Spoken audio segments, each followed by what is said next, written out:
It's summer holiday time on the island of Sodor. Holidaymakers come from far and wide to enjoy the beauty of the island. It's the busiest time of the year for the Fat Controller's engines. Thomas was excited. The Fat Controller had sent him to pick up a special to deliver to Dryor Airfield. "What have you got there?" tooted Percy. "A balloon," replied Thomas. "A party balloon?" asked Percy excitedly. "No," said Thomas. "This is a very special balloon." And he chuffed away. Soon, Thomas arrived at the airfield. And hot air was puffed into the balloon.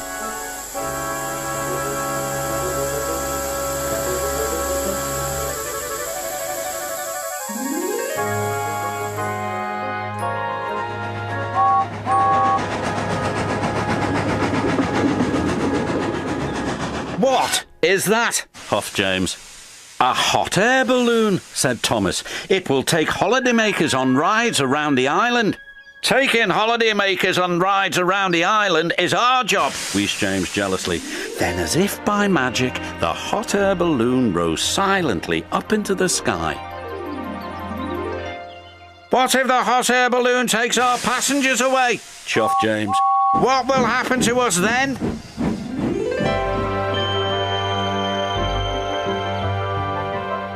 This made Thomas worry. Suddenly, he wasn't so excited about the balloon. The balloon could be seen by everyone on the island of Sodor. Duck gazed at it for so long, he ran into the back of Stepney. "Why, 'tis a floating basket with folk in it," said Donald. "Whatever will they dream up next?" said Douglas. James and Thomas were waiting at the level crossing. They were still worried about the hot air balloon.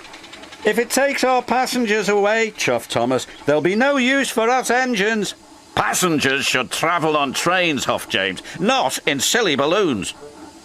Then something big and round and red drifted straight towards them. "We're out of hot air!" shouted a voice. "Ah!" cried James. "What's happening?" Crash! Bang! Wallop went the balloon and landed right on top of James. He was so scared he let out a huge burst of steam, which blew the balloon up again.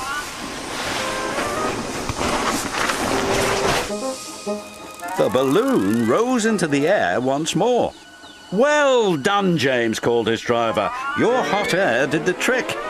"Oh, no, James," cried Thomas. "You saved the hot air balloon." "I didn't mean to," groaned James. "Now it's sure to take our passengers."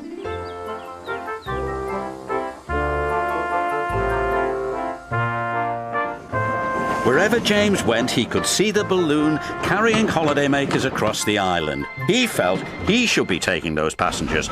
Rails are better than hot air any day. James arrived back at the station. There were lots of people on the platform. The Fat Controller was waiting too. "Well done, James," he said.